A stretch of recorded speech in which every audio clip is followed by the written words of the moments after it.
Yeah, the last outing that we had, the Rat Rod had 0 oil pressure during the last couple runs, and we're pretty sure that it's a sensor, but we're not 100% sure. We still sprayed the shit out of it. he still sends it down the track with no oil pressure.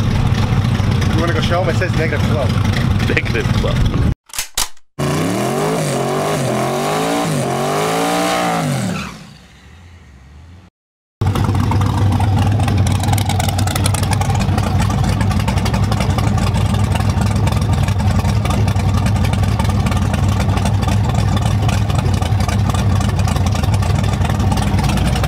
It's not the motor. Pretty sure it's just a sensor. We're gonna find out. He wants me to go for a build. He wants me to go for a build training. Yeah. What kind of shenanigans are going on over here? Talking turbo placement. What did I tell him? Bring the turbo. What did he bring? A torque wrench. I'm glad he didn't bring the turbo. It's just a waste. It's just a waste of time, Mike. Yeah. Andy is not about that life. I do have quite a bit of parts already. One waste case is not. You probably sold them. I think I threw them in the garbage. The only way that would work is if you. Well, no, chop it right here. Like, well, exactly, but you'd have to immediately roll into do a 45 or 90 or whatever, and then feed into the turbo. That way. I was thinking he should take these headlights off and mount it right there. He can run little fog lights underneath it for headlights. Would that be street legal? Yeah. It'd have to be a certain distance off the ground, you know? The headlights should. Don't matter. It'd be too low. This is gonna be your nightmare when it becomes twin turbo. Okay? That big old Titanic of a car that you have, it's not gonna do crap. This thing's gonna end up being a roll monster. That's what's gonna happen. You can't hang out with the skinny guys. This guy. Okay? Because that big old thing that you got, Big Booty Betty over there, Booty Betty. you know, that's what we should call it. That's a pretty good name. Big Booty Betty Bullet. The 4 Bs? Yeah. 4 Definitely. Bs. Big Booty Betty Bullet. How much power am I going to need to outrun you guys? I don't know. How much power do you, huh? But get some B4 stickers. Just stick it on the side. It'll be on the low. No one will know. In the T-tops where you can't take them off. Hey, how much power does the Bullet have to push to keep up? I know. Me, it's gonna be pretty easy though with Mike. To outrun you guys on 1,000? 0%. You would have to probably up your game by like at least 500 horsepower. What do you think? I don't know. I'm not saying anything. My car is literally man-powered right now. So. When it does happen. We have to keep up with him first, and then it goes from there. Yeah. I mean,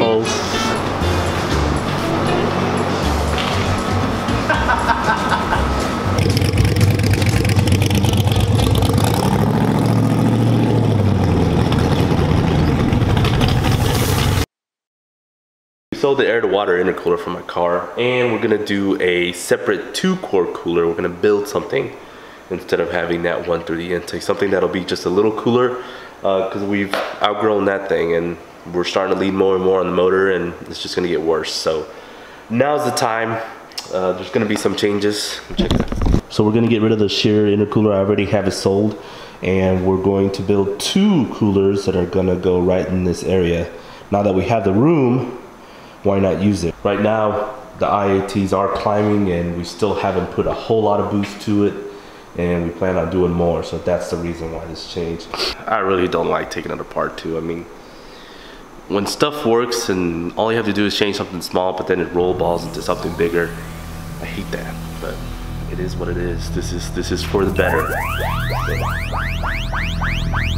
let's get to working.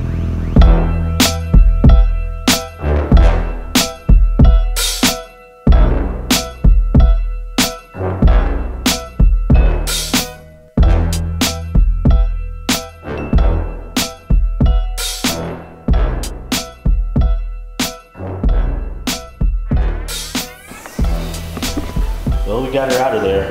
That thing is a beast. I mean, it is heavy.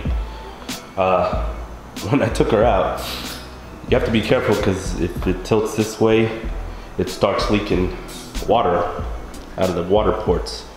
And of course the engine is wide open. So where does the water go? Into the cylinder head. So I can't start the compressor because my son is sleeping. So, and most of my tools are still in my trailer. That's why I'm working out of these buckets. I had to grab a couple from the trailer.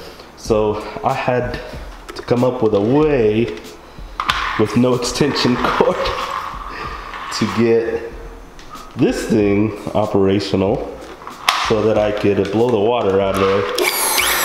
And it's not too loud, and it got the water out and it's dry, so that's a good thing. Check this thing out. I mean, it is massive. Gotta separate this thing to get it to its new owner. And then we gotta put the top back on the bottom with a little silicone and put it back on the car.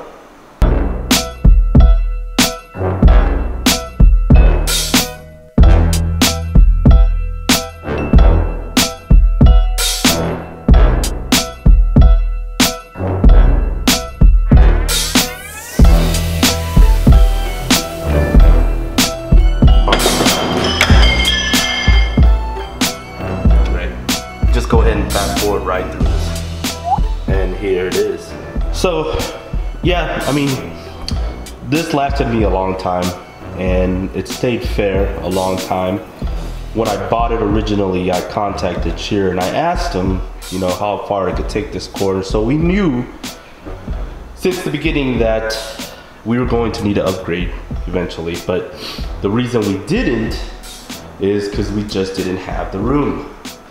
You know, I had my intake and the radiator was actually back here. It'd be nice to see if there's any difference taking the weight from the motor and putting it to the nose. Even though some people say you should take weight out of the nose, on this car, when we took weight out of it, it actually hurt us. So we're gonna take the weight from here, put it back on the nose to keep it down, and maybe we can leave harder. Get down really low on those 60 foots. So I'm eager to see if that makes us any changes. Yeah, we'll see. I'm gonna stop here. I need to get some bolts and stuff and leave it apart for a couple days. So don't worry, we're gonna get it back together really soon. So last night we got it ready. Couple things that I'm gonna do. I'm actually not gonna put this on yet. These bolts are actually gonna go with the cooler since they came with the cooler. So I'm gonna need new bolts that bolt this on, so that'll be new. And while I'm in here, I want to go ahead and upgrade these you know, stock bolts that go in the intake. I'm going to try to reach out to ARP, see if I can get some studs that'll go out there that'll secure this thing properly so I'm not looking at any boost leaks. But take a look at this mean cooler right here. I know the owner, not named Andy, will be pretty happy about this thing, so go from there. So that's it for now. I mean, I got this thing apart. I'm gonna look over the rockers and everything else just to keep my eye on everything, make sure everything's good while we have it apart. But man, I hate seeing it like this. It's just not, I just hate it. We got Dig Night this next weekend, which obviously we're just gonna go watch. And then we have Houston Top 10, then Ellis Nationals, almost back to back. And then a couple races down the road. Keep an eye out for the next video. I got something I'm working on and I've been talking to some other people about. It's going to be a very interesting video, so keep watching. I'm going to get back to work. What a mess.